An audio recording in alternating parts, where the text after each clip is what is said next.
Hi friends, welcome to Nithu Mithu kitchen.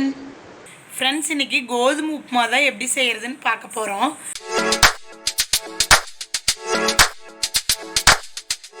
நம்ம சேனலை இன்னும் சப்ஸ்கிரைப் பண்ணாதவங்க சப்ஸ்கிரைப் பண்ணிக்கோங்க. வாங்க வீடியோக்குள்ளே போகலாம். அதுக்கு ஃபஸ்ட்டு ஒரு கடாய் வச்சு அதில் 6 டேபிள் ஸ்பூன் ஆயில் போட்டுக்கலாம். ஆயில் நல்லா ஹீட் ஆயிடுச்சு. 1 டீஸ்பூன் கடுகு, 1 டீஸ்பூன் கடலைப்பருப்பு, 1 டீஸ்பூன் உளுந்தம்பருப்பு. கடலைப்பருப்பு உளுந்தம்பருப்பெல்லாம் நல்லா செவந்துருச்சு. இப்போ மீடியம் சைஸ் 2 பெரிய வெங்காயத்தை சேர்த்திக்கலாம். 1 கொத்து கருவேப்பிலை, 1 இன்ச் இஞ்சியை துருவி சேர்த்திக்கலாம். 2 பச்சை மிளகாய், 1 வரமிளகாய் சேர்த்திக்கலாம். கூடவே 1/2 டொமேட்டோவை இந்த மாதிரி குட்டி குட்டியாக கட் பண்ணி அதையும் சேர்த்திக்கலாம்.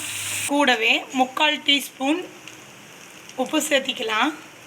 2 டேபிள் ஸ்பூன் தேங்காய் சேர்த்திக்கலாம்.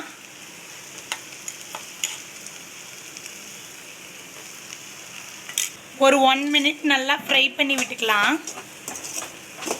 1 நிமிஷம் தேங்காவை நல்லா வதக்கிட்டு நான் இந்த டம்ளரில் 1 டம்ளர் ரவை எடுத்திருக்கேன்.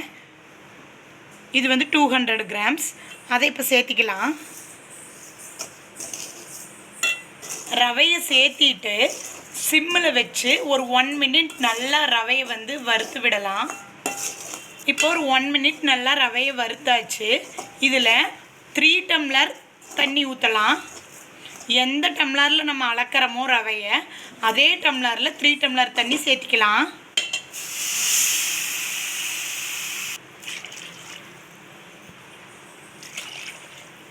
இப்போது நீங்கள் டேஸ்ட் பண்ணி பாருங்கள்.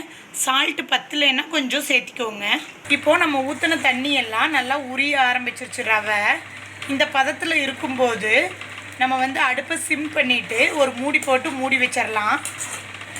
மூடி வச்சுட்டு அடுப்பை சிம்மில் வச்சு ஒரு 10 மினிட்ஸ் அப்படியே விட்டுட்டு ஆஃப் பண்ணிடலாம்.